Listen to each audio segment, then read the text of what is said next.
It says live. I'm going to guess that there is no counter on this new version of Hangouts. What's up with you bucks, guys? This is Top Hat Productions 115 coming at you with yet another video, a new video. This time coming from the truncated fall and winter semester content season. First of all, I should probably start screen sharing. So where's that screen sharing button? There it is, share. Present to everyone. I have not done a live stream in so long, it is unbearable. But anyway, ooh, matrix effect. Let me just go in and minimize that. So now you can see that. Hide. Is that going?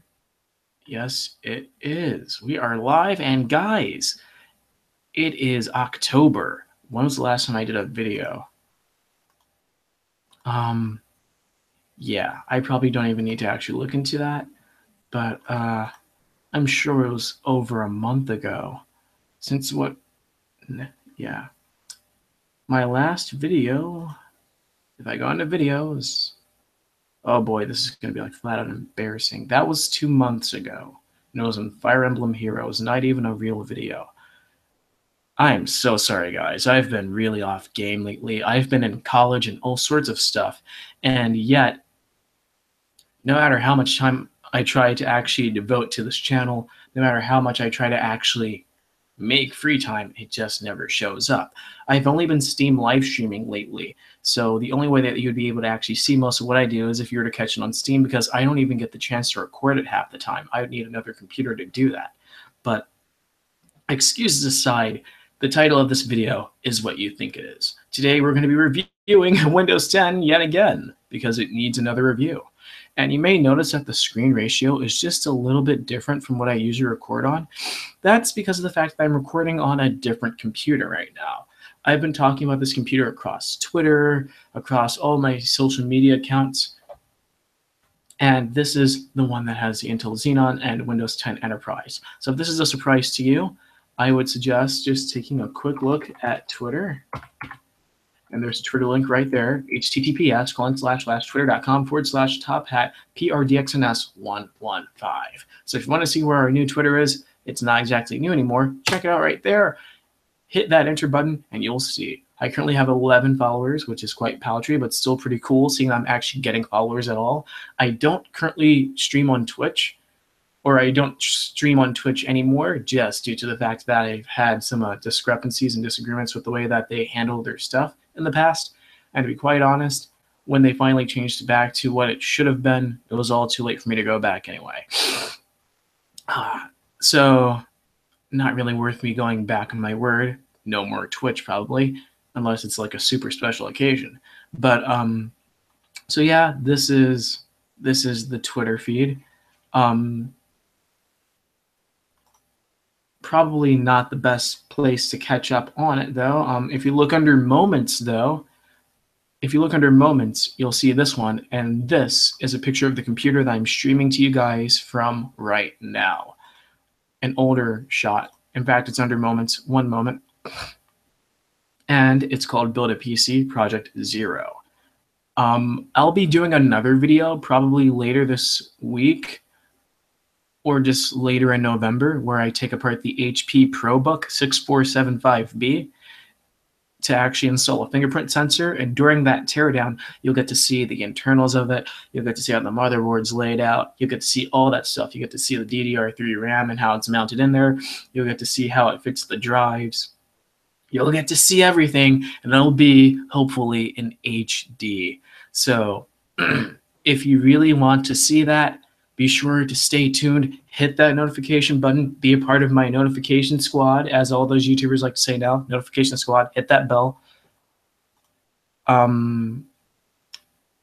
it's not going to show up here because I haven't subscribed to anyone like this, but yeah, let's see. Click pause. Oh yeah, I've already subscribed to this guy. So for example, if you subscribe to JC2Cents or whoever, it doesn't really matter. You hit the subscribe button, subscribed. Then hit the little notification bell right beside it to make sure you get those notifications. I've been seeing a lot of YouTubers emphasize that lately, but I'm going to actually emphasize it now because of the fact that I know how it actually impacts YouTube channel and stuff like that. I don't really like to talk about this type of stuff because I shouldn't have to. I don't really like to talk about YouTube algorithms or how YouTube has its shortcomings. I just want to get on with making good content. So I'm going to keep this short and just say it. If you hit the subscribe button, hit that notification bell as well. It really helps. And also, if you aren't already subscribed and you really want to, and if you really like the content on this channel, please feel free to subscribe. Now, with that all out the way, I mean, that was kind of redundant, I guess. You guys already know how YouTube works, so I'm not even going to talk about it anymore. Let's get into the content. First of all, I have to bring up my configuration because my configuration might affect how you guys actually see, I guess, Windows 10 in action. So I'm just going to bring it up now through Settings, System, and About. Great, all green check marks, right? But that's not important. Device specifications. Yeah, it's called Top Hat Workstation because I'm Top Hat. Nice, right? Processor is an Intel Xenon CPU, Intel Xenon X5472. First of all, this is an old style Cranberry Lake processor from around the time of the Core 2 and the Core 2 Quad. You know, Core 2 Duo, Core 2 Quad, old time stuff. Sorry about that. But it still works pretty well, running at 3.0 gigahertz, no hyper-threading, so don't expect anything too fancy or anything. Not 4K capable, so don't expect any 4K content here anytime soon. Hey, expect HD, 720, 1080p, 60 frames per second possibly, because, hey, that's kind of part of the reason why I made this computer to begin with. But I have 8 gigs of RAM in here. It's DDR2, not DDR3. And yeah, the motherboard that I'm using is a Gigabyte GA-EP45, and I'm trying to do this off memory right now, EP45 UD3P. Now, that's a DDR2 board, and the reason why I'm happy that I got this motherboard, even though it's unfortunately DDR2, is because of the fact that it has a decent amount of expansion ports via PCI and PCIe. Now, if I remember correctly, I know that I'm taking a long time to get to this Windows 10 review thing, but I just want you guys to know the reason why I'm not using DDR3 right now.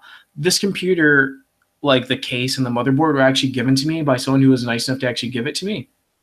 I'm not going to give names because of privacy reasons and all that stuff. But if you're interested in why I'm using DDR2, that's why, because this computer has been given to me, not loaned, but given to me like for keepers, thank goodness. Now, if I remember correctly, there is a DDR3 version of the motherboard that I'm using right now. To be honest, I should be looking into trying to get into DDR4, but I'm a poor college student, so don't expect any money to come out of my pockets anytime soon. GA-EP45T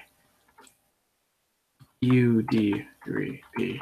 And if I remember correctly, this one is the DDR3 revision of the board. Okay.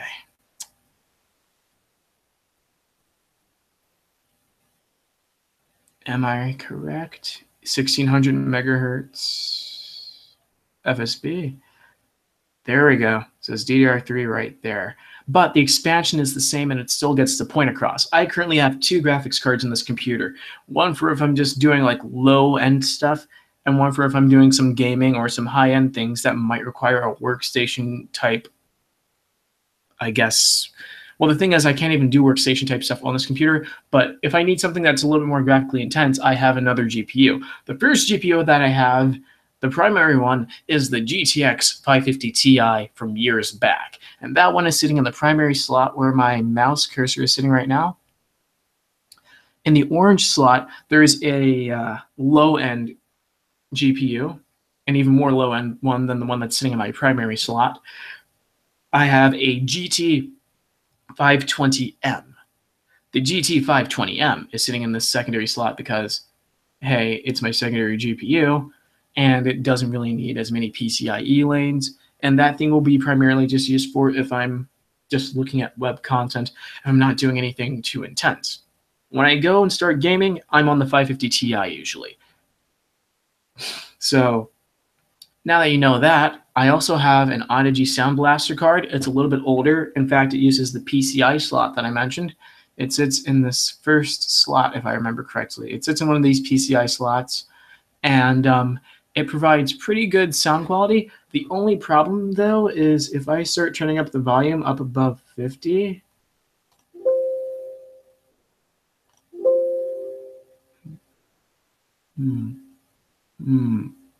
Okay. If you're listening quite carefully, you'll hear the feedback just a little bit. I'm not really going to emphasize that anymore. But yeah, that's why I tend not to leave the microphone connected too often. It's just because of the fact that while it's a good sound card and it's an old sound card, good for its age, if I start speaking too loudly into this microphone, it's going to feed back. So I usually have to have the volume down in order to make sure that I'm not getting too much static, because it's going to sound really ugly otherwise when I'm listening or watching videos or music and all that stuff, just media consumption in general. There tends to be some static if I turn up the volume too much on this sound card. Besides that, there's not really much else to talk about in terms of my configuration. The DDR2 RAM that I have is at 800 megahertz, if I remember correctly. It's generic RAM. I wouldn't really want to try to OC that RAM. And besides that, I have the GPU at a consistent 100 megahertz overclock, along with its memory. The core and the memory clocks for this GPU, the 550 Ti, are both on a consistent 100 megahertz overclock. So if the graphics performance seems a little bit higher than what you would expect for this GPU in Windows 10, then that's probably part of the reason why it's on a constant overclock. And I can actually show you that by simply pulling up MSI Afterburner. Yeah, so usually the GPU core clock in megahertz would be at 900, and then from there the memory clock would be at 2004. Instead, it's at 2104. So if you're wondering why things are just a little bit different, that's part of the reason why. So if you want to know which motherboard I'm aiming for right now, just as a cheap DDR3 upgrade type thing in the near future, if I could ever go for a motherboard swap right now, it would be this GA EP45T. Not because it's, oh no, not that. Not because it's modern per se, but just due to the fact that it would allow for me to keep all of my devices and also allow me to get DDR3 RAM. In other words, it would enable me to take advantage of better RAM and memory modules in general than the ones I'm using right now in terms of speed and access times.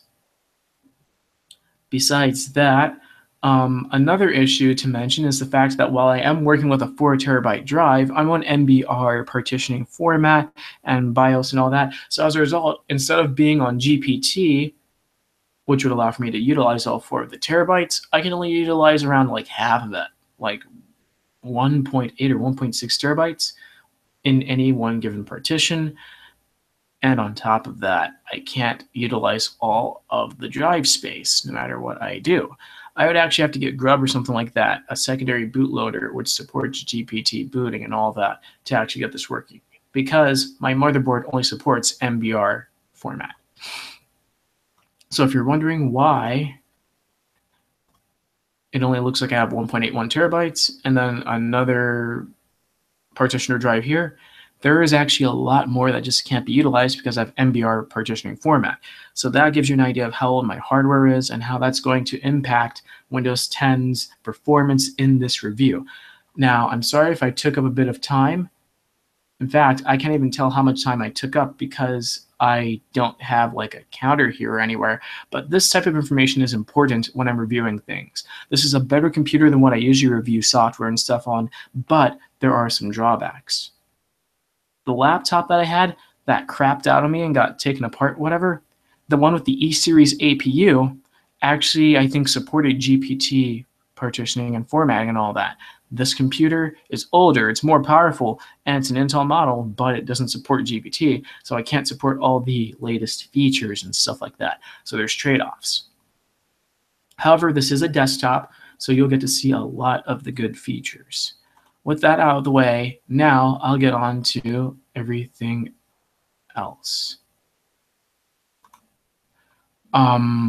First of all, I'll start with the start menu, because why not? The start menu hasn't really changed much, but I think that it's important to go over this this wasn't always how. This isn't the only option that you can take. If I remember correctly, you can still get that Metro. Now, remember, is that, you know what? I can just pull it up right now because it'll probably be more convenient for you guys to see. Metro Start Menu in Windows 10. Let's say that this is your default. How to switch between start? Yes, there we go. Let's see if it's still available, because last time I checked, there's still a way to actually switch back to the Metro UI.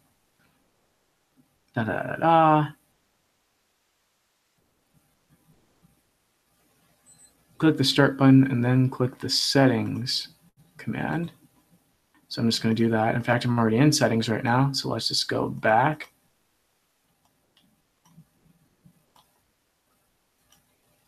And then under settings, personalization. Is personalization here? Personalization. Nice. Start.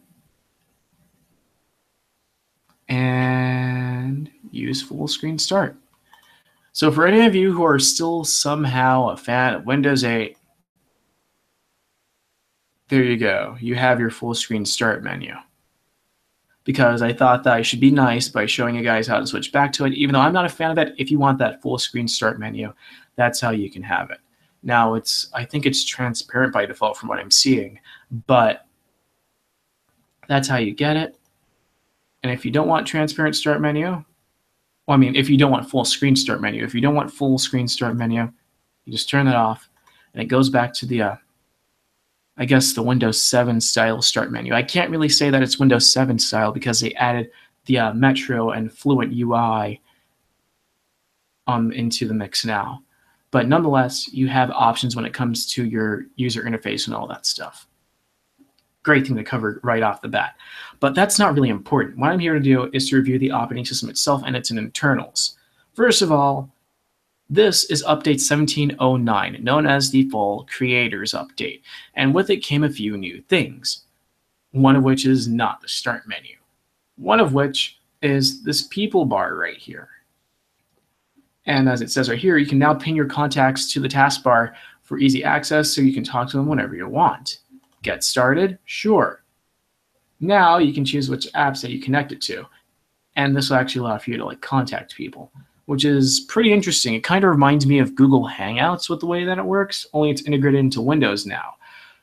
However, I don't know how many people are going to actually adopt that. Nonetheless, though, it's I guess it's a competitive gesture from Microsoft. Not really the biggest thing to pay attention to. One of the other things that I find to be somewhat more noteworthy are a few of the settings options, because not all of these options were here at first. The newest one that I think is of be the phone option right here. This wasn't here before update 1709. It allows for you to link your phone or other mobile device to the computer so that you can have a more seamless experience with Windows 10 when it comes to switching to and from your mobile devices. It's not aimed or targeted primarily at just Windows phones. It's meant just for mobile smartphones in general. So as a result, it doesn't actually interfere with how you have to get things done. Like, you don't have to have a specific phone or a specific operating system on your phone to actually use this feature, and as a result, it makes it easier to actually use Windows with other devices. It's not as in the way, and I have to say, it kind of fits in, if I remember correctly. Is it called Windows Continuum? Ah, yes, Windows Continuum. That's been a thing that I've always wanted to discuss. Continuum looks like a phone, does like a PC. Now, I'm on the Microsoft website right now because this is kind of an important topic moving forward with the Windows ecosystem that I've been seeing lately. Use your phone like a PC to get incredible productivity that fits in your pocket. Connect a monitor, keyboard, and mouse, there's a star next to it, or use your phone screen as your virtual trackpad and keyboard. You're all set to touch down and get right to email, browsing and working with apps like Office. A PC experience powered by your phone. The power of Office in your pocket. I'm mentioning this because, first of all, this would have worked really nicely if the Windows Phone lineup hadn't been killed off. Yes, it's official. Windows Phone has been killed off.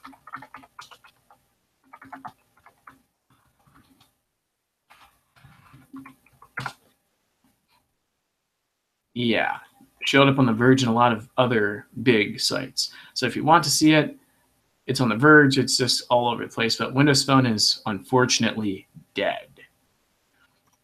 But the idea behind Continuum was a very interesting one because it would allow for a continuous experience across multiple devices and allow for you to get things done without any interruption or hindrance.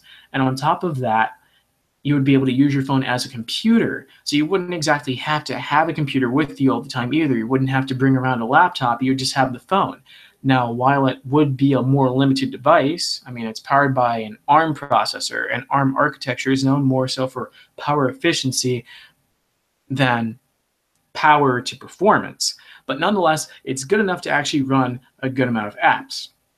However, it can't really support a full desktop operating system per se, because of the fact that its architecture might be missing a few instructions and features that just are necessary to run a full desktop experience. So as a result, the desktop experience most likely had to be slimmed down in order to actually make Windows Phone work with this. But nonetheless, the experience seen here with Windows Continuum in concept was enough where it would be interesting, I guess, for the business end.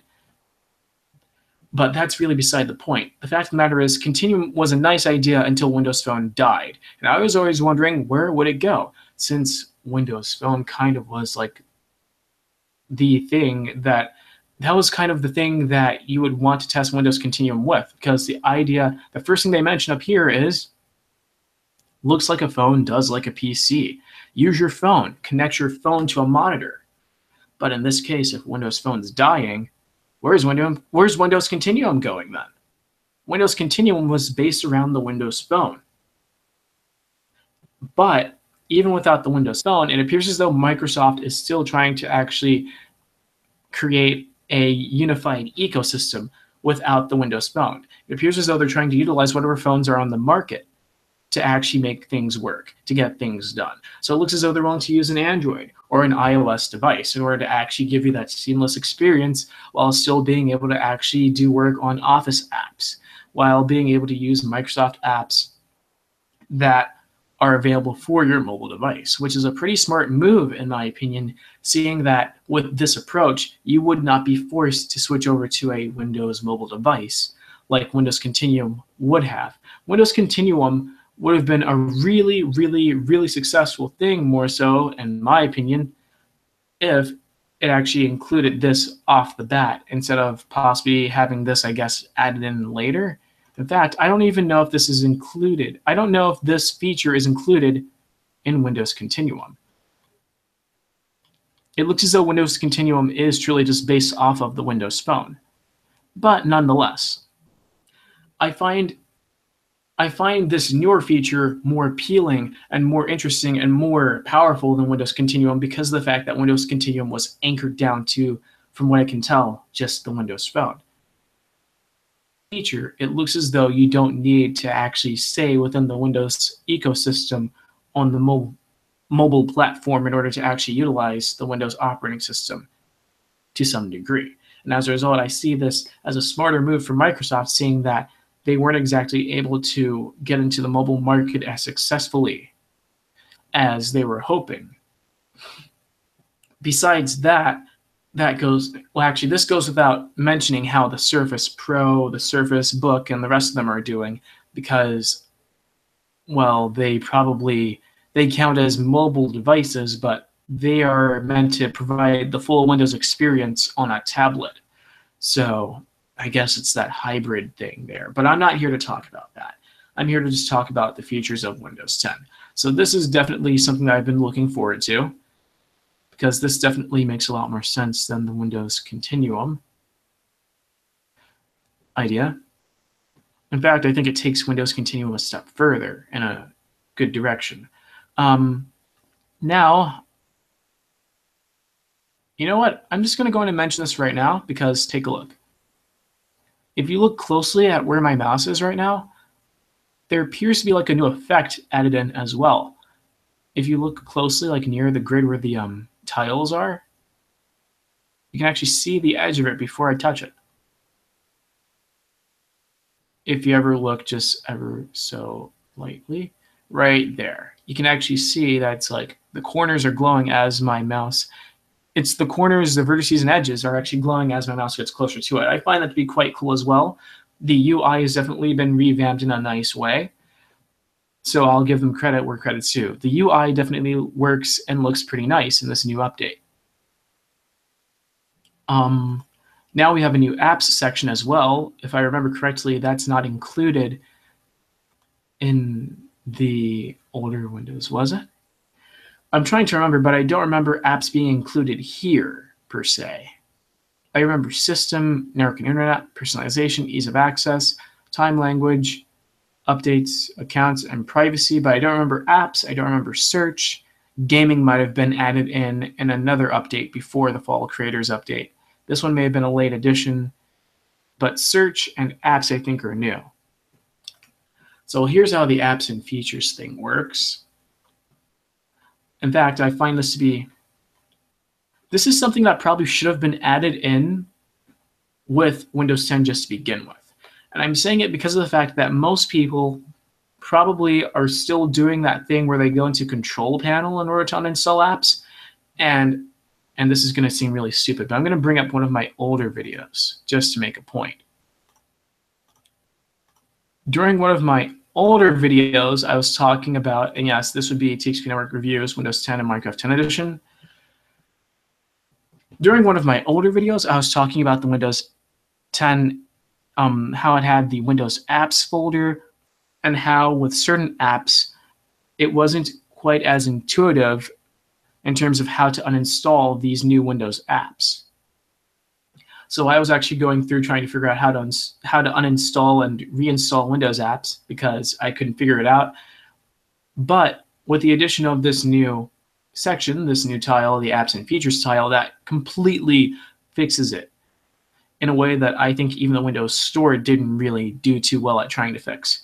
Because at first, when the Windows Store came about and I looked at it, when I first saw the Windows Store, I immediately knew, oh, well, that's going to be how you uninstall and reinstall apps. But then when I tried to actually go into the Windows Store to figure out how that would work, with the way that the Windows Store is organized, it's kind of counterintuitive in a way. I know that a lot of people are going to find that as a little bit like, what is he talking about when he says counterintuitive? But to each their own. I'm not really a fan of the Windows Store, and I never really got used to using the Windows Store, and they just changed it up recently, so I'll have to get used to that too. But I think that this apps and features section definitely makes it easier to actually get around Windows as well when it comes to being able to uninstall apps, and then from there being able to manage your storage spaces and etc. straight from here without having to go to Control Panel or Windows Explorer. It helps to simplify things just that little bit to make it just a little easier to use Windows 10. So I'll give the Windows and Microsoft developers props once again. Another good move in the right direction in terms of the UI. It helps and it makes sense. It's just easier to do it this way because, hey, how many clicks is that? That's 1, 2. I'm in settings right now already. And if I go back to the settings homepage, boom, 3 clicks is all it took. If I do this the traditional, I'm going to stutter now. If I do this the traditional way without the search bar, I go into that. 1 click, 2nd click. I'm typing on the keyboard. There.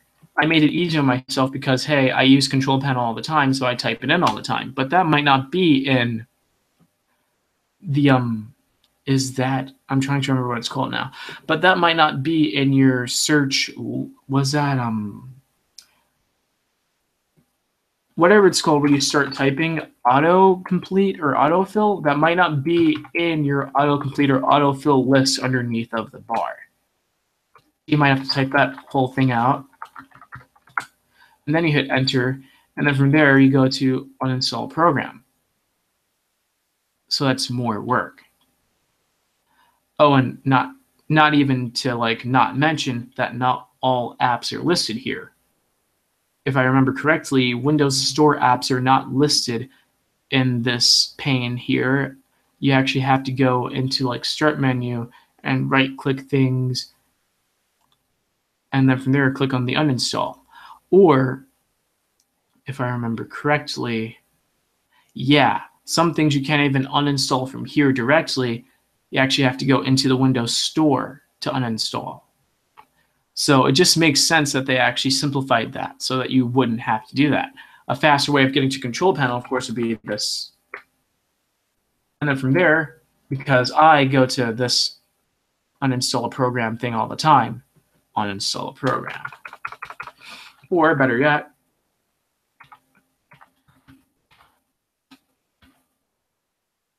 there we go. Uninstall A, and that'll probably show up like right around here. But anyway, all I have to say about this is that it makes it a lot easier to use Windows 10. So I actually appreciate the way that they changed it up a little bit. It simplifies things and it makes it so you don't have to go digging around in control panel. Now, I've never actually looked under the search pane, so I'll just look right now. Permissions and history, safe search. This must apply to like web searches then under Cortana. Interesting. More details. So definitely something that I would have to get more into. Device history, yeah. Yeah. So let's see. Safe search, I'm thinking applies to web results, cloud search, cloud content. I'm guessing this is for OneDrive. Windows Cloud Search is, I'm guessing, associated with OneDrive, and device history, improve on-device searches using apps, settings, and other history from my signed-in devices. This probably applies primarily to people who have multiple Windows devices, like if you have Windows Phone, the Surface, Surface Pro, Surface Book, or if you just have another Windows laptop or another Windows desktop. So in that case, yeah, device history. So if you have multiple devices, this is probably going to be of interest to you. Let's see what else is there. We have search, we have apps, we have phone. Wonder what gaming has. This definitely looks a little bit different. I see. So they have the game bar settings there, first of all. Nice. Control how game bar opens. It recognizes your game. Record game clips, screenshots, and broadcast using game bar. Open game bar with blah, blah, blah, blah. I don't have an Xbox controller, sadly. Show game bar when I... Games that Microsoft has verified. Well, that must be referring to things that come out of the Windows App Store then. I'll have to go into the Windows App Store later in this review now. Game bar, take a screenshot. Well, you guys probably already know what that is, so I'm not going to spend much time on it. DVR. And as I said before, my computer's old, so yeah, my computer doesn't support DVR. Broadcasting doesn't support the minimum for broadcasting, even though I'm broadcasting right now. Game mode. This PC supports game mode. So the real question is, how do I activate game mode? There's like no toggle slider here or anything, as you can see. This is one of those things where it might actually make more sense to put more explanation just right here instead of putting it on the learn more about game mode link. So if any of you guys have seen this before, yeah, I'm kind of with you in terms of why is there a section here just called game mode? And then it just gives like a one-liner and it doesn't really show anything here. There's enough space here where they could probably put an explanation there, but I'm just going to look at what they put here. Okay, and this is short enough where it could easily fit right here, I think. So if they ever do an update to this, you know, sometime soon, like within like the next week or so, I would suggest putting this small explanation just straight in the settings panel. And that's just because of the fact that it makes sense. I mean, it's small enough to, and also, why put the link there? I mean, at this point, there's a small enough amount of content under that link where it doesn't really need to be on an external page. But let's read what the external page has to say. Use game mode while gaming on your PC. Game mode helps ensure that you have the best possible gaming experience while playing games on Windows 10. Now, if you're wondering what game mode actually has in terms of benefits, I can't really vouch for that. I mean, Linus Tech Tips did a video on that recently, like back whenever. So if you want to see their video, just go to Linus Tech Tips videos, like go to their channel and then search Windows game mode. When you use game mode, we're making, well, that's kind of bland and vague, I guess, in terms of explanation. How is the game being made the priority? Is it being allocated more RAM than other applications? To use game mode, make sure it's turned on for each game you play. To turn on game mode, open the game bar by pressing Windows logo G in settings. Under the game bar, under that general tab, select checkbox for game mode. So in other words, this is one of those things where I can only access it while I'm in a game. I can't access it before I get into a game. Now, you see, guys, I don't know how I feel about that, just because of the fact that, in all actuality, Steam, and I know that this is completely unrelated, but Steam allows for you to actually change, I guess, the initial parameters and arguments for a game before opening a game. So if Microsoft does a feature update for Windows 10 like really soon, I would suggest making it so that you don't have to start the game just to change settings for a game and whether or not it should run in game mode. I think that Windows should at least try to automatically detect the game, or if not automatically detect the game, allow for users to actually determine what applications should be,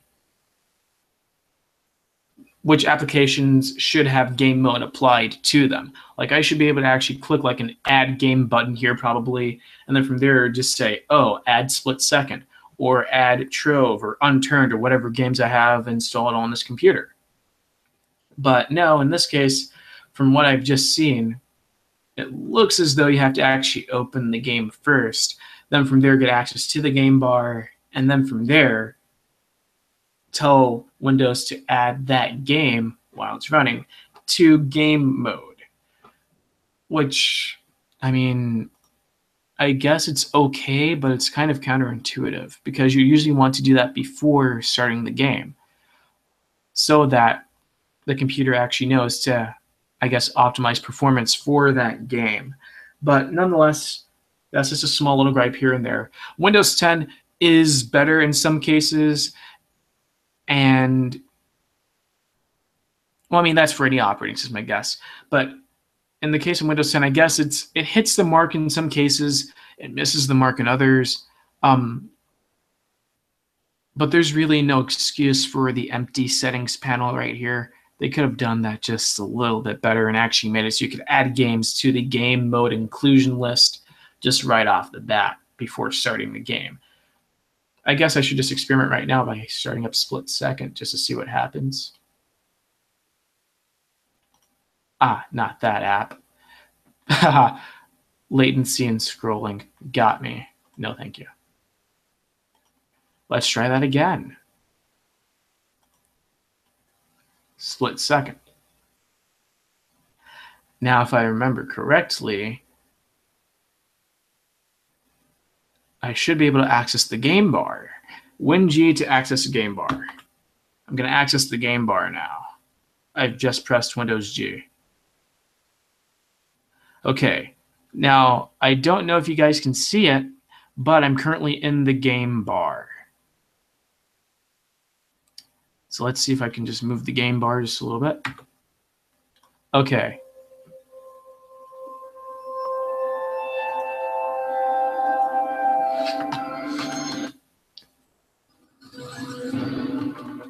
Okay, so I'm just going to skip past all the intros and stuff. So let's see. Sorry if you guys can't see what's going on screen right now, but okay. So let's see if I can access that game bar again. Windows G, and if you guys can't see it, I apologize a lot, but in fact, I'm just going to turn off my speaker right now just because it's just distracting.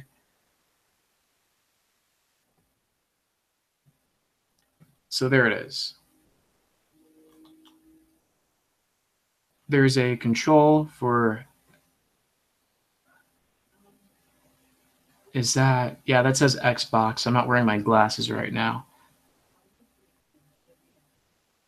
But I see buttons for screenshot, one for record that, start recording, broadcasting, and game mode, and then settings. So there's the button for game mode. There's the button for Xbox. There's the screenshot button. There's one for settings. And there we go. So that's how you use game mode, guys. You have to go into the game, press Windows key G, so like start menu G, and then from there, you have to go into the settings. And once you're under settings, under the general tab, you click on the checkbox for use game mode for this game. And that's how you do things. Now, as I said before, it's just a bit counterintuitive, and I don't know if you can see it, but in this case, my game bar is blue. I don't know if that changes from game to game. Last time I went into the game bar, it was green. So I'm guessing it changes from game to game, but that's just an assumption on my part. But nonetheless, yeah, I would suggest actually moving that kind of just to the settings panel, since there's already a settings panel for game mode. It's quite counterintuitive to have to go into the game just to set that.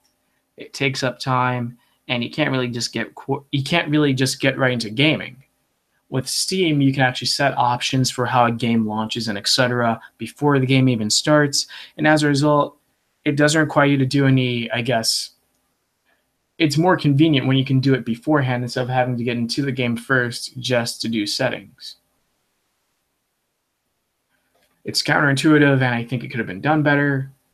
And there are probably a few other things in the new version of Windows 10 that are counterintuitive as well, but nonetheless, I mean, I guess that's just a trade-off. Let's see what True Play looks like. Gaming is more fun when everyone plays fairly. We'll share system info with games using True Play to make sure everything runs the way it was meant to. Turning this off may limit the games you can play. I guess this has to do with minimum requirements, like minimum system requirements for gaming, but I haven't really gotten into that much either.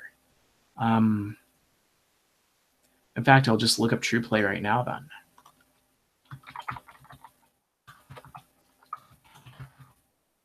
What is True Play? Let's see what Microsoft has to say. True Play provides developers with a set of new tools to combat cheating within their games. A game enrolled in True Play. Let me just go to make sure that it's still recording. Yes, it is still recording. That's good.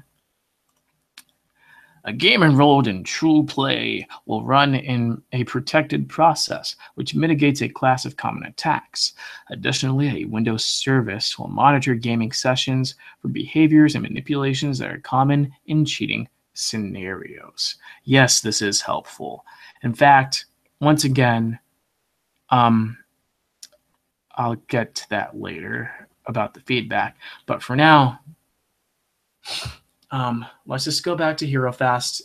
And this time they have a little toggle setting. So I guess that's just a step in the right direction. In this case, you can toggle the setting. But once again, as I said with game mode, yeah, a shortened version of this explanation here probably should have been included in the settings pane here. Instead, what I'm seeing is a nice UI, but with a bunch of blank space that is not being utilized. So as a result, there's the case of I have these settings, but I cannot access them intuitively, or I can access them intuitively, but I don't quite know what they do until I go look it up myself. Now, I understand it's the age of Google, so it doesn't really matter, but when it's a feature that's on my computer, I would expect for there to be an explanation instead of a bunch of blank space here.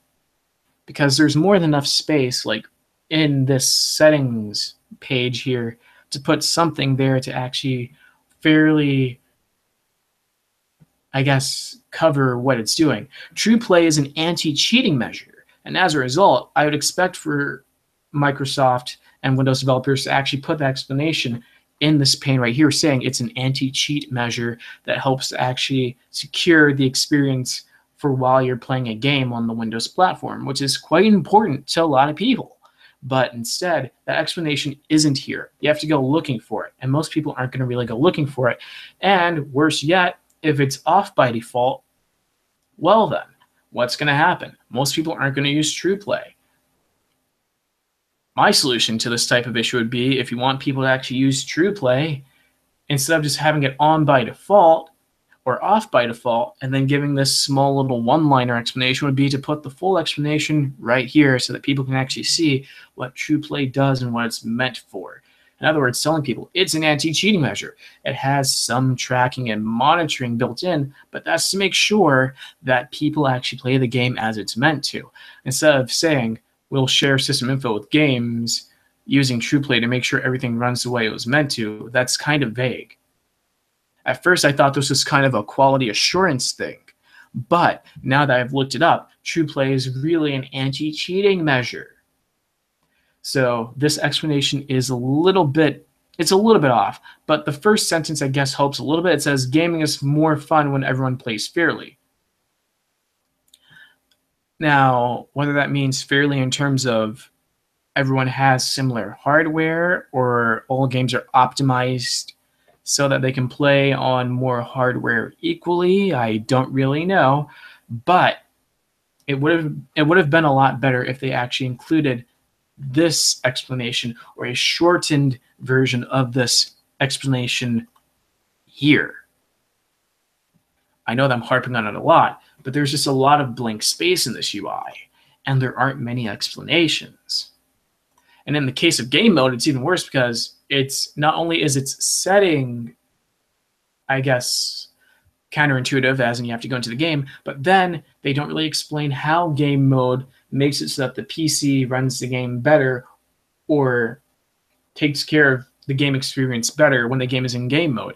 Does it make sure that more RAM is allocated to it? Does it make sure that more CPU clock cycles and CPU time is assigned to the game? What is it doing? In fact, in some cases, I heard that makes games run just a tad bit worse.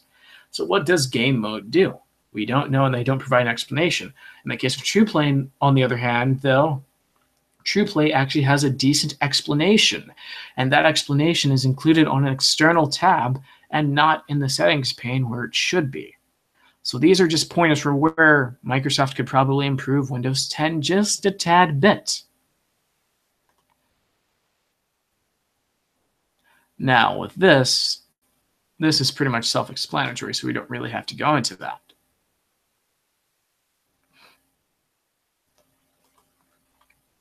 But nonetheless, this is actually sending information to who?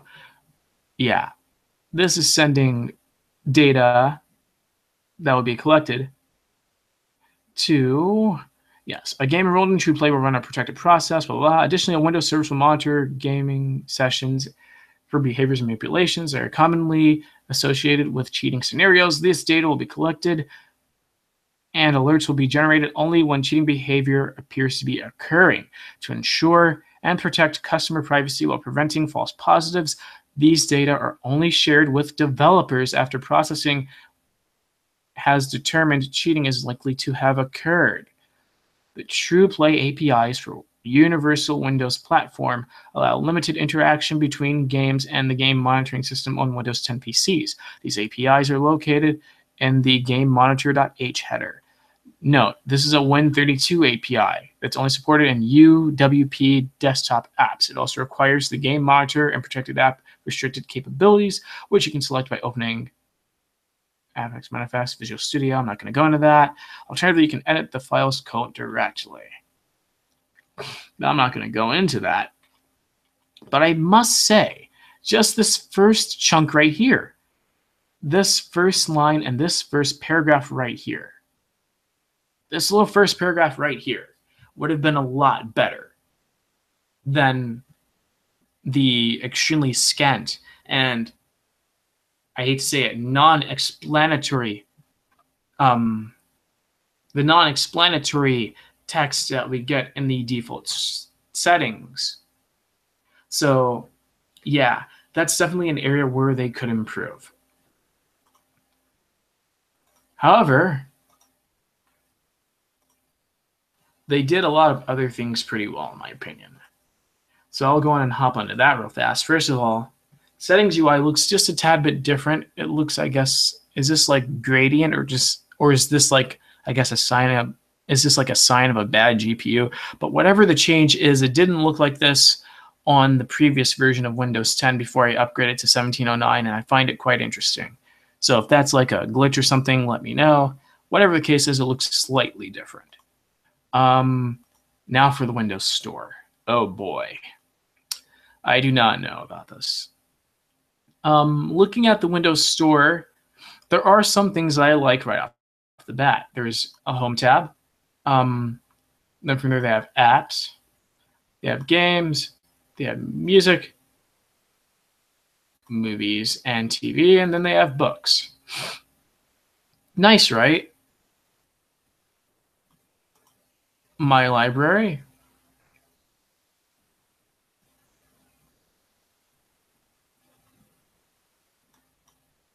Show all.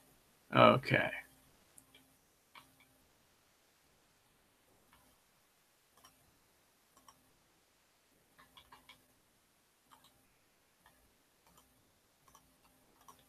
Now I'm just going to see if I can find something just straight off the bat here. And okay, I'm not seeing it.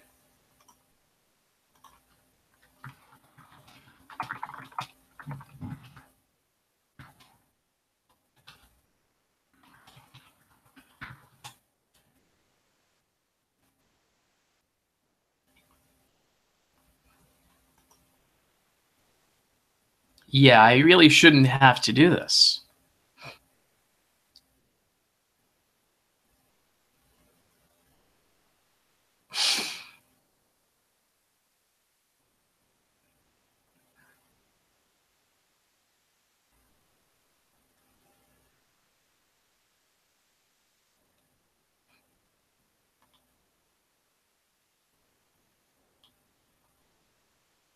Yeah, and this has been a thing for 4 years now. See what I mean? There are a lot of good things about Windows 10, but there are also a lot of bad things. And the good thing is it's keeping track of the app library. It's intuitive and easier to manage which apps are on and not on your computer. The bad thing is there's no way, as you just saw, there's no way to remove apps from your library. But doesn't that just seem a little bit weird? With other platforms like iOS and Android, there are actually ways of removing apps from your library if you don't want to keep them on your app library anymore. And I find that to be quite strange, to be quite counterintuitive, seeing that if you don't want the app anymore, you shouldn't really be forced to keep it. And on top of this, some of these apps are just straight up, I hate to say it, they're straight up takeaways and just straight up transfers from Windows 8. There's, for example, the UCAM for HP, which I've never had on this computer, McAfee and all of that. A lot of this stuff just came from another computer. This stuff down here came from like an Acer Aspire computer that I used to work on, but it's no longer around. Other things, like Acer Explorer, that came from another computer as well, and there's just no way of getting rid of them. I can hide them, but I can't get rid of them. And it's, I mean, Hulu, I don't even use Hulu. So that's one thing they could definitely improve on off the bat. Being able to manage your library more efficiently, like being able to actually get rid of apps that you don't use anymore, like kicking them out of your library permanently. There are some things I just don't use that I don't need. And then on top of that, there are also other issues too, like the fact that while it may say that your computer meets the minimum requirements for using a specific app, I'm just going to pull up something that I used recently. Where's Halo 5? Yeah, I already have Halo 5 and the Forge bundle. The thing is, if I look down in system requirements, I have the minimum system requirements. I don't have the recommended ones, but nonetheless, with minimum system requirements, you should be able to open the app. However, even though I have the minimum system requirements, I can't seem to open the app.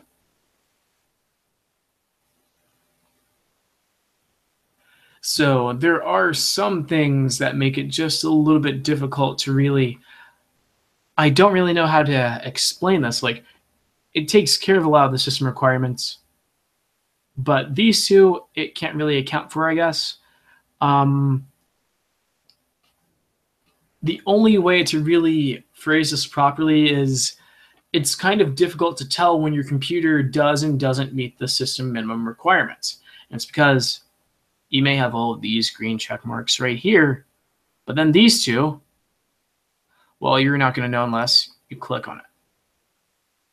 And then I go here and, well, that helps. Yeah. Get more info. Maybe it should have redirected to a page about comparing my processor or something similar to what they suggest as the minimum in terms of processing power. Or maybe, oh, and for my GPU again. Oh, look, it redirected right back here. Only if you didn't notice, processor, yeah, they don't show what GPU I have. So this is just a default link that's kind of just copied and pasted. You see the trouble there? I figured it out the hard way by actually installing the app, letting it download and everything to see if my CPU was compatible.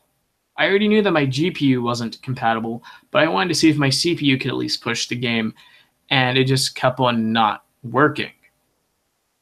Which is strange, and I'll tell you why about that in a minute. But the fact that it has just this generic link doesn't really help. So when it comes to minimum system requirements and recommended system requirements, it would really help if they actually revamped this little section right here for GPU and CPU so that it actually gave more information. The only thing it does is tell you what performance equivalents that you should be looking for. Which, I mean, works in some cases, but if you're working with older hardware, it might not. Some computers will, and some computers just won't, I guess. But nonetheless, yeah, I had to learn that the hard way after letting it crash multiple times. And speaking of strange things, I guess, I actually remember installing Halo 5 Forge on, yes, I think it was the E-Series APU-based laptop, the HP 1570NR, I think. And yeah, it was running an AMD E-Series quad-core processor. It was a really, really cruddy laptop running at 1.35 gigahertz. And somehow I managed to actually launch Halo 5 Forge on that laptop, running that crappy configuration with only 4 gigs of RAM. 4 gigs of RAM, a crappy quad-core E-Series APU, and all of that was able to launch Halo 5 Forge. But this way beefier computer, which has a better processor and a better GPU, and way more storage space, can't run this game, which I guess I can only attribute to maybe a requirement of DirectX 12 API.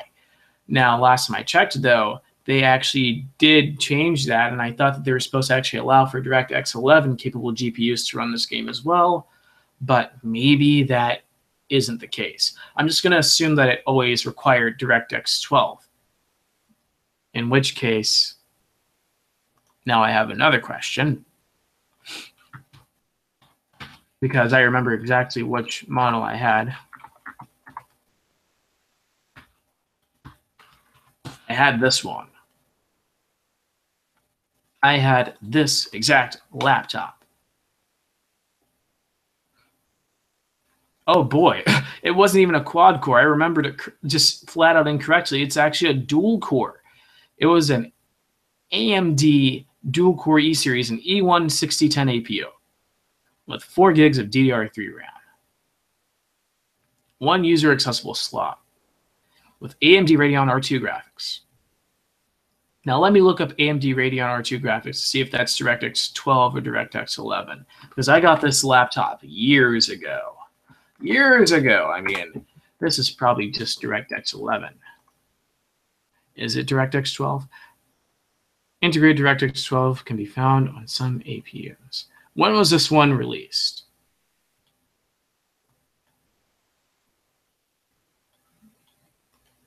Let's see. R series. So it is a DirectX 12 GPU. I can confirm that.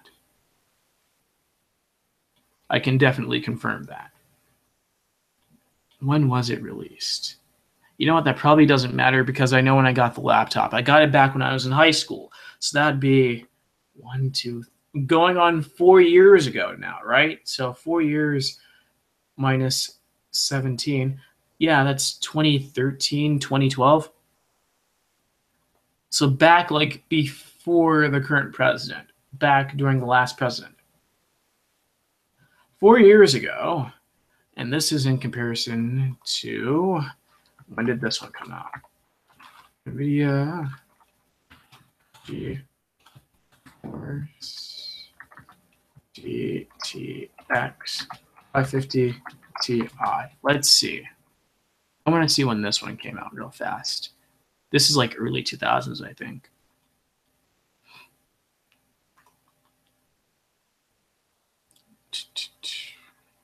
Game debate there. Maybe they have some information on that.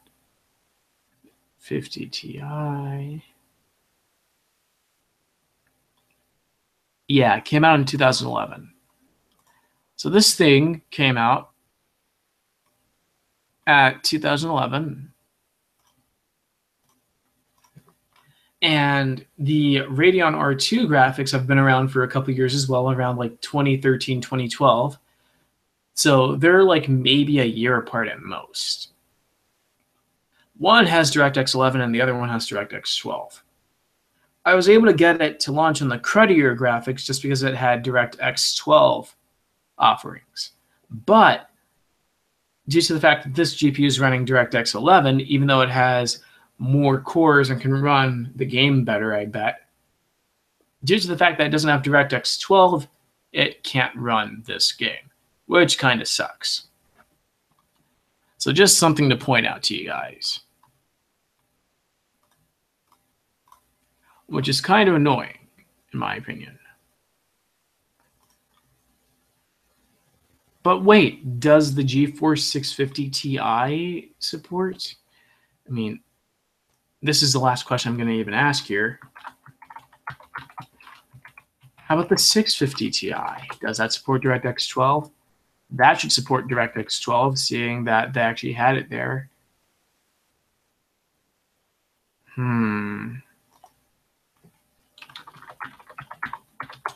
What version of DirectX does it support? Control F.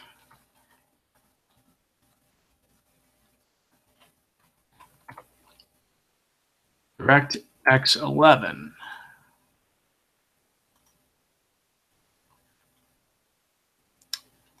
Let's try that again.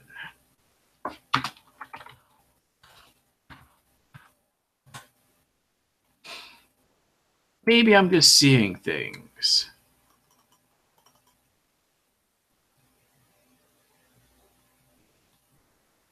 Oh, wait. The TI boost. Maybe that one.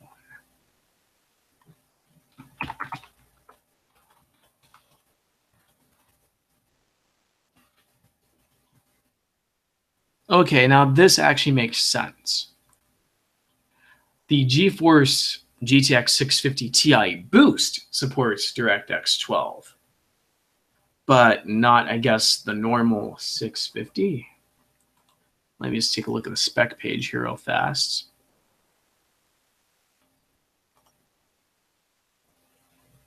No, this supports DirectX 12 as well. There we go. Now, I just find it necessary to state that if you're sporting an older GPU or just older parts in general, this little section right here is going to be a little bit trippy for you. So make sure that your GPU actually says that it supports the minimum DirectX or just hardware API requirements in general. So for example, if you're looking at, oh, this requires DirectX 12, make sure that your card actually supports DirectX 12. If you're using an older card that uses DirectX 11, you're going to be left in the dust, as you've just seen here, as I learned the hard way. Because I scrapped that laptop because it couldn't run anything for crap. But if I had purchased a 650 Ti instead of a 550 Ti, I would be able to play this game right now. So now you know. Be careful. You don't want to buy the wrong parts. Nonetheless, however, I just have to actually ask the question.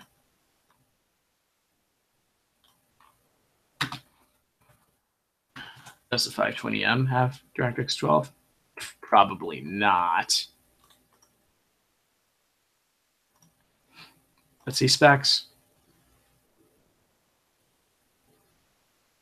It has DirectX 12. So if you want to know, yes, I can play this game. It's just that I can't play it on my main GPU. I have to play it on my paltry GT 520M GPU, which means that's going to have like terrible performance because I've only got 48 CUDA cores. Ick. Right? Yeah, let's not talk about that. So just be very careful when you're looking at these because they aren't too specific and you have to do the research yourself. This is just a minor nitpick, but I would suggest paying very careful and close attention to this. I have to say, though, it appears as though the Windows Store and its built-in codecs and whatever actually seem to know that I have a DirectX 12 capable GPU because it's highlighted right here, which means that's probably detecting my 520M. So, I mean, I guess that goes without saying. In this case, I guess I could play it, but it would be on that crappier GPU, as I just stated. Not a good experience. So if you're wondering why I'm saying it's just a little bit vague, you have to know exactly what this is detecting. Like, for example, I know it's detecting my 8 gigs of RAM because, hey, RAM is RAM, and there's no real confusion about that. But if you have like multiple GPUs sitting in your rig for whatever reason or whatever, then you need to know exactly what it's referring to or what it's detecting when it says, oh, you have DirectX 12. Because, hey, I know that my primary GPU, my 550 Ti, doesn't meet the DirectX 12 offering, or I guess the requirement. It doesn't meet the DirectX 12 requirement, but I have a second GPU in my system which does. It's just that it wouldn't play the game nearly as well. And in terms of video memory, I have the minimum requirement of 2 gigs, probably my 550 Ti being detected here. But just to be sure, I'm going to check out the 520M.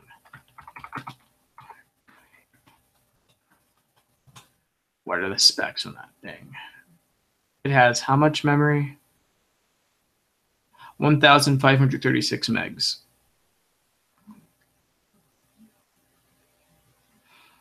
Yeah. So be careful with that, because in this case, this is definitely detecting my 550 Ti. For DirectX 12 requirement, it's detecting the 520M. For video memory, it's detecting my 550 Ti. It's looking at both GPUs, which isn't exactly optimal because I can't use both GPUs in the same game at the same time.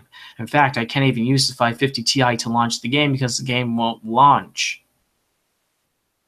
So when you go to look at these requirements, make sure that you know what it's detecting, which is why that's part of the reason why I'm not too happy about the Windows Store. It's improved over time in some cases, but this is just one of those times where they tried to make something better, and while they made an attempt, it didn't exactly go too well. I would suggest actually saying what component or part actually meets that system requirement. For example, for the CPU, if you were somehow running a rig that had multiple processors, I would probably list which processor or processors meet that x64 requirement. Or, hey, integrated keyboard, well, in that case, you don't really need to list that. Mouse, you don't really need to list that. But for the DirectX API, yeah, probably should list that, oh, there is a GPU in your system that meets this requirement, but then under video memory, a different GPU meets that requirement. My secondary GPU meets DirectX 12 API requirements. My primary GPU doesn't meet that. My primary GPU meets the video memory requirement. So it's not inaccurate to say that my system meets the system requirements. It is, however, inaccurate to say that my system can actually run this game. Henceforth, the quite possibly hours of testing and researching and finagling online to finally figure out that, no, I'm not running this game anytime soon. Which really annoys me because I was hoping to actually get a Halo playthrough on this channel. But no, can't use DirectX 11 on this game. Nonetheless, I've harped on this enough, and I find that I should probably go to something different. Downloads and updates. Definitely a strong point here in this case, because of the fact that it organizes everything. Well, actually, I can't really say that because F is all the way down here. It organizes everything by date modified by default. And as far as I can tell, there is no way to sort everything in any other way. So I can't sort by name, can't sort by category of whether it's an app or a game or etc. Can't sort by version, but who needs that? And I can't, it's already sorted by modified date. So I'll give them that. It's sorted by date and modified, but there's no way to sort by name or date installed. The Windows Store has some features, but is missing others. Like this Windows Store quite badly, in my opinion, needs the ability to sort things based by name or category. It needs more sorting abilities, if you know what I mean. But, I mean, that's true for all of the panes in this app, which is why it's kind of painful to use the Windows Store at times. It's kind of difficult to troubleshoot things in the Windows Store when it comes to compatibility and whether or not an app's been updated recently. Unless you know already that it's sorted by date modified. But that's just a small gripe. For the most part, I am quite happy with what they've done, primarily with the rest of the operating system, though, because they made things more intuitive. And one thing that I will get into, besides that, Well, first of all, File Explorer button right there, if you didn't know it already. Nice little touch right there. That was already there since the last update. Let's go to Microsoft Edge. First of all, I can use dark theme in Microsoft Edge. Yes, I've wanted this for a very long time now. And I wasn't able to do this until recently. And I know that this probably isn't even associated with the Fall Creators Update, but the fact that you can actually use a dark theme in Microsoft Edge makes sense. It's part of the operating system, for Pete's sakes. It should actually be allowed. But nonetheless, I'm not going to look at that because whatever. But these small little pieces of stuff here and there actually make a difference. It allows for you to customize Windows more to your liking and to your tastes, and I find that to be quite appealing. Let's see how its load times are. If I pull up youtube.com, how fast will it load?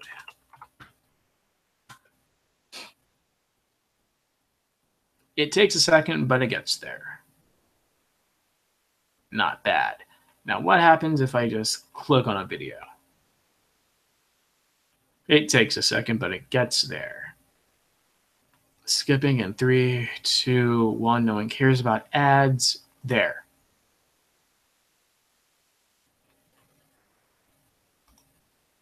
Not bad. Now let's see what happens if I try in HD.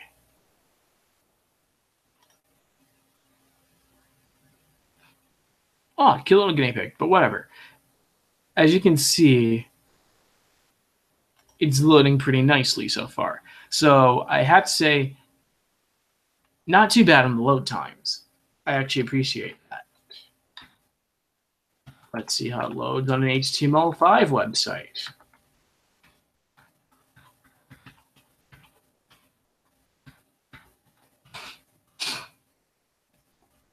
Ah, there we go. So in just a second right here, yep, there we go. That, in my opinion, is relatively fast, I have to say. So not bad. The load times are particularly short, which I find to be quite good. It's nice for light web browsing, like if you're looking for news and other text-based websites, or if you're just looking at websites that aren't too complex, that don't have a lot of media, it works well. And this time, when switching between tabs, it actually works well. And keep in mind, I've used Microsoft Edge on other computers with only 4 gigs of RAM. But until recently, Microsoft Edge would run into like a really weird hiccup if you tried switching tabs sometimes. In this case, I can switch tabs all day. Let's see, like, oh, actually, can I add this back here? Can I? No, I can't. But nonetheless, I can switch tabs nice and easily, and it's not going to run into any hiccups, and I find that to be quite good. CNN. Yeah. Let's see how fast it loads up CNN. Da-da-da-da-da. Scroll all the way down, load all the content. Yeah, I get that. There we go. So it took a second, but it's all there. Open a new tab just to see how it works with tons of other things. Let's scroll through there, make sure everything loads. Yeah, there we go. Oh, what's up with this banner at the top? Who cares? But yeah. As you can see, that weird issue with switching between tabs isn't there anymore. So pretty good. Overall, Edge has just gotten better over time, in my opinion. So I'm quite happy that it's actually gotten better. And if I actually look at this in Task Manager, just to see if Edge is eating up a whole bunch of resources, Chrome is, but Edge isn't eating up as many resources. In fact, Chrome appears to be using GPU for 3D right now. Quite strange, right? But yeah, so Edge is actually a pretty good browser now. And I must say it's quite feature-filled. It has the ink workspace for notes. I mean, I'm not going to go over all of these, but in general, it's definitely matured as a browser option. So I must say that if you're looking for an alternative to Windows, the Windows Internet Explorer experience that doesn't crash as much, or if you're just looking for an option because, hey, Internet Explorer isn't really that viable anymore, this is a browser that you can go to. It's modern, it's simple, and it doesn't really throw you under the bus in terms of process resource usage. It's actually decent. Now, if I do say so myself, I'm not going to switch to Edge, and that's just simply because of the fact that I use Google Chrome for so many things, like Hangouts on Air and all that stuff right now. But I don't think that you guys really want to hear about Edge much more right now. I think you guys probably want to see Task Manager, because if you're watching this video, you're probably looking for some other things as well. And here it is. Oh my, is it? Oh, wait, hold up. Logical processors. Ah, yes. Is that not a beauty?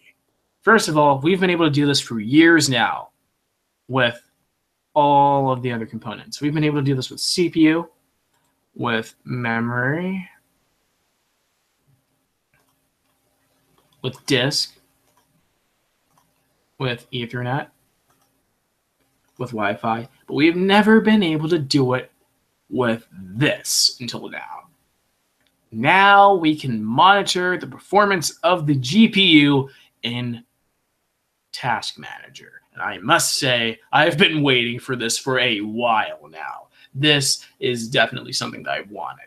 Now, of course, I know you guys are wondering, why is he geeking out over this? This is because of the fact that I can use this for troubleshooting, and also I can use this to monitor my GPU's activity while gaming.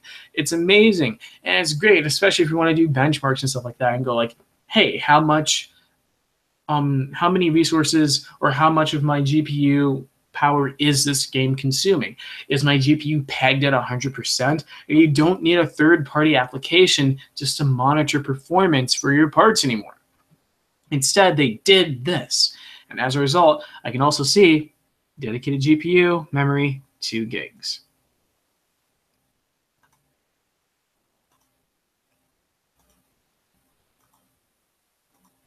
Oh, and what do you know? Both of my GPUs have 2.0 gigs of GPU memory. Yes, definitely cool. This has been something that should have been around for a very long time now, and I'm finally see it here. It works. It was needed from the start. And I'm definitely sure that there are a few computer building enthusiasts out there who are definitely ranting and raving about this right now. So without further ado, first of all, I'm not going to pull off Minecraft Windows 10 right now because you guys already know about Minecraft Windows 10. A lot of mobs and things got added, but I don't think there's enough time in this video to actually go over that. But nonetheless, I now must give my rating of Windows 10 in terms of how this Fall Creators Update went. Is the Fall Creators Update my favorite update? No, not exactly. I liked the Anniversary Update just a little bit more, but that's only because of the fact that the initial update to Windows 10 was, let me say it this way. During the initial updates to Windows 10 and just beyond Windows 10, like during the early adoption and all of that, there was a lot of beta testing going on. And as a result, if you're trying to troubleshoot something, it was very likely that someone had at least encountered your issue, if not already solved it. The amount of beta testing and the amount of information in terms of what was covered, in terms of errors and glitches and stuff like that, was just more complete in my opinion. However, drivers have also been coming out on a regular basis too, which really helps out. But as the newer versions of Windows have been coming out, I don't know if they're doing the same amount of beta testing. Nonetheless, though, I find this to be quite an interesting update. The original version of Windows 10, however, was a little bit more intuitive, I think, in some areas. But I don't know if... I can't really afford to speak in generalities, so I'll just keep it straight for now. The Windows folder, the Windows app folder thing from the original video that I mentioned is still there. There are still lots of parts of the Windows operating system that you just can't access. So there's still that issue. Not exactly fully transparent in that case, but I'm willing to overlook that to look more so to the more important issues, like in the settings pane and just in other areas of the operating system in general, there aren't enough explanations being included out of the box. So that's an issue. And also, there are some features that were just plain counterintuitive. So, not enough explanations and somewhat counterintuitive. Those are the gripes. The successful points, the good points about Windows 10 is it's gotten quite intuitive and quite a bit more easy to use in other areas. So it's a bit of a mixed bag. The original version of Windows 10 was just a little bit simpler, a little bit less refined, unfortunately, but also a little bit simpler, so it didn't need as much explanation, I guess. They didn't have game mode, so they didn't have to explain that because that feature didn't exist yet. They had the game bar later on. The game bar actually was pretty self-explanatory. It just added features in that you could actually use while you were gaming. But I don't really know how I feel about the update or what I think of it so far. And it's because of the fact that there are also supposed to be new features coming out, and I guess newer, smaller updates coming out right after this. So I guess it's really a matter of time, because only time will tell how much better this operating system does get or how much worse it gets. It just depends on whether or not they actually clean up some of these, I guess, these split ends. Or I don't mean to leave a cliffhanger, but it's a little bit, it's just a mixed feel for it right now, really. I like some parts of it, but there are other parts that I don't really like. And I mean, that's just really going to come down to the individual. So, yeah. With that, I'm going to go ahead and close out this review. And for any of you who are new here, feel free to subscribe, leave a comment, leave a like, or if you didn't like the video, leave a dislike. And yeah, guys, I will talk to you later. See you in the next video. And for any new people here, welcome to the galaxy. This is Top Hat Productions 115 signing out.